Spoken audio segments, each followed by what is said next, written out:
Vamos lá então. Quais são elas? Quais são as principais? Primeira, a malformação de Dandy Walker, tá?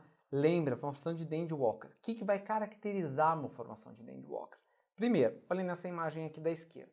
Estão vendo que a fossa posterior ela está alargada. Então, temos uma fossa posterior alargada. Como é que eu sei que ela está alargada? Porque aqui o tentório, a tórcula, esse aqui é a tórcula, que é o ponto aí da confluência dos seios, a gente viu na aula de anatomia, ele está elevado. Então temos uma elevação da tórcula. Primeiro sinal que vai ser um dos melhores sinais para a gente falar de Dandy Walker. Além disso, o que eu tenho? Isso está determinando uma comunicação cística de quem? Do quarto ventrículo com esse cisto da fossa posterior, que está alargando a fossa posterior. Então a gente tem uma comunicação entre o quarto ventrículo e esse cisto. Esse é o sinal da fechadura, que a gente vai ver no corte axial. É isso aqui, ó, sinal da fechadura. Comunicação cística com o quarto ventrículo, forma uma coisa só.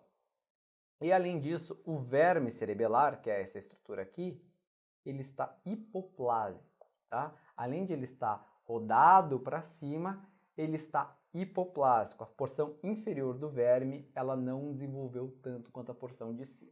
A gente pode traçar uma linha paralela reta aqui no verme e a gente vê que a porção de baixo é menor que a porção de cima, tá? Aqui tá a imagem, está mostrando bem elegante essa forma do verme rodado para cima, tá bem? Fossa posterior largada. Esses pacientes eles podem ter hidrocefalia supratentorial. Então existe uma obstrução aqui da via de saída a nível do quarto ventrículo e todo o sistema ventricular supratentorial, ou seja, terceiro e quarto e ventrículos laterais, vão estar dilatados, tá? Outras associações podem estar comum, pode ter uma formação de desenvolvimento cortical, pode ter uma formação do corpo caloso, mas isso tudo está descrito na apostila e são detalhes. Mas lembrar que existem associações. Agora os diagnósticos diferenciais. Primeiro deles, malformação cística, né? Ou a persistência cística da bolsa de Blake. A bolsa de Blake é uma estrutura normal no período embrionário, mas ela deve romper, tá? A persistência dessa bolsa, já no final da gestação e nas crianças, ela é anormal. E como é que a gente vai identificar? Como é que eu sei que isso daqui não é um Dandy Walker? Então repare, a gente de novo tem um cisto aqui na fossa posterior e a gente vê que ele tem uma certa contiguidade com o quarto ventrículo. Mas esse cisto ele é mais infravermiano, tá? Ele comunica com o quarto ventrículo e ele protrui para a cisterna magna. E ele desloca cranialmente o verme.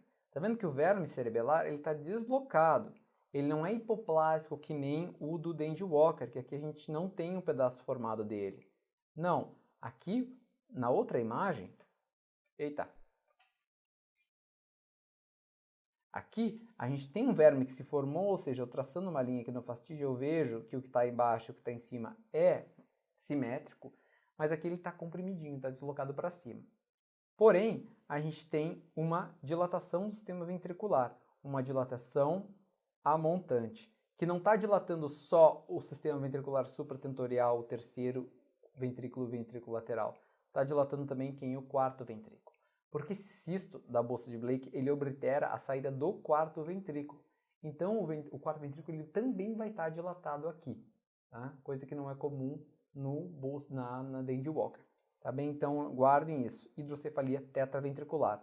Outra coisa que nos ajuda, a fossa posterior está com dimensões normais aqui. No Dandy Walker, a fossa posterior está alargada, a tórcula está aqui em cima. Aqui não. Outro sinal que a gente vai ter, outro diagnóstico diferencial, é a hipoplasia do verme. Reparem que nesse aqui é mais difícil fazer esse diagnóstico, mas aqui ele lembra um Dandy Walker, tanto é que isso daqui era chamado de espectro de Dandy Walker, na literatura mais antiga. Esse termo atual, esse termo de espectro de Dandy Walker já foi abolido. Para ter Dandy Walker tem que ter todos aqueles critérios que eu falei. Então aqui o que a gente vai ter é, na verdade, um verme reduzido de tamanho, né? Um verme inferior menor que inferior. Vai ter geralmente essa hipoplasia do verme inferior e ele vai estar rodado superiormente. Ele vai estar rodado como se fosse, lembra um Dandy Walker, do verme rodado, né? Diferente do cisto de Blake, ele vai estar assim deslocado e um pouquinho comprimido, mas vai estar formado, tá? Então lembrar aí da fossa posterior de tamanho normal no paciente com hipoplasia de verme, pensar em hipoplasia do verme mesmo, que era antigamente chamada de espectro de Dandy Walker. Agora, os outros diagnósticos diferenciais são a megacisterna magna. A megacisterna magna, ela é comum, inclusive em adultos, a gente vai ver muitas vezes por imagem. O que a gente vai ter? Na verdade, como o próprio nome já diz, a megacisterna magna, que é essa cisterna licórica que vai ficar nessa topografia aí na fossa posterior, ela vai estar alargada, tá? Ponto. É um achado de imagem, é uma variação anatômica. Tá? A fossa posterior está aqui com essa megacisterna magna. No critério diagnóstico é acima de 10 milímetros. Se a gente traçar uma linha que dê mais de 10 milímetros, a gente tem uma megacisterna magra. Reparem que não existe comunicação com o quarto ventrículo desse cisto. Não existe nenhuma, o que diferencia ela completamente do Dandy Walker, do cisto da Bott-Blake, etc. Não tem nada disso. E a dica para não confundir uma megacisterna magna com um cisto de aracnoide é que o cisto aracnoide ele é um cisto, ele só vai ter líquor dentro. Ele não tem septações. Olhem que ele tem conteúdo licórico, mas ele é homogêneo. E a megacisterna magna, ela tem algumas septaçõezinhas aqui, que são essas aqui, ó. São as septações durais. Então, as septações durais nos ajudam a identificar a megacisterna magna. O cisto aracnoide, ele não necessariamente ele vai ser bem na linha mediana, ele pode ser assimétrico, pode ser mais de um lado do que do outro, pode ser supracerebelar, infracerebelar, então ele varia, tá? Infravermiano, etc. Tá bem? Então guardem isso. E o cisto aracnoide ele tem um efeito compressivo sobre o parênquima subjacente, quando ele for muito grande. Outro diagnóstico diferencial, agora não de cisto, mas também da fossa posterior, a gente tem a malformação do dente molar, que é o Joubert. Guardem essa imagem, né? Onde a gente tem um alongamento dos pedúnculos cerebelares superiores, nesse aspecto de dente, aqui. Então, uma formação do dente molar. E a romboencefalosinapse. Quando a gente fala em sinapse, a gente tem a fusão. Seja a fusão dos hemisférios, seja a fusão do cerebelo. Aqui a gente tem uma fusão de quem? Do rombencéfalo. Tá? Então, a gente tem isso aqui que é o sinal do bico do pato Donald, né? A literatura fala do bico do pato, que nada mais é do que uma fusão entre os hemisférios cerebelares. Isso acontece associado a uma agenesia do verme. Então, eu não vou ter o verme, que vai ser aquela porção do cerebelo que vai ficar entre os hemisférios cerebelares, e os hemisférios vão se fundir. E a dica é, as fissuras, folhas cerebelares, elas são contíguas.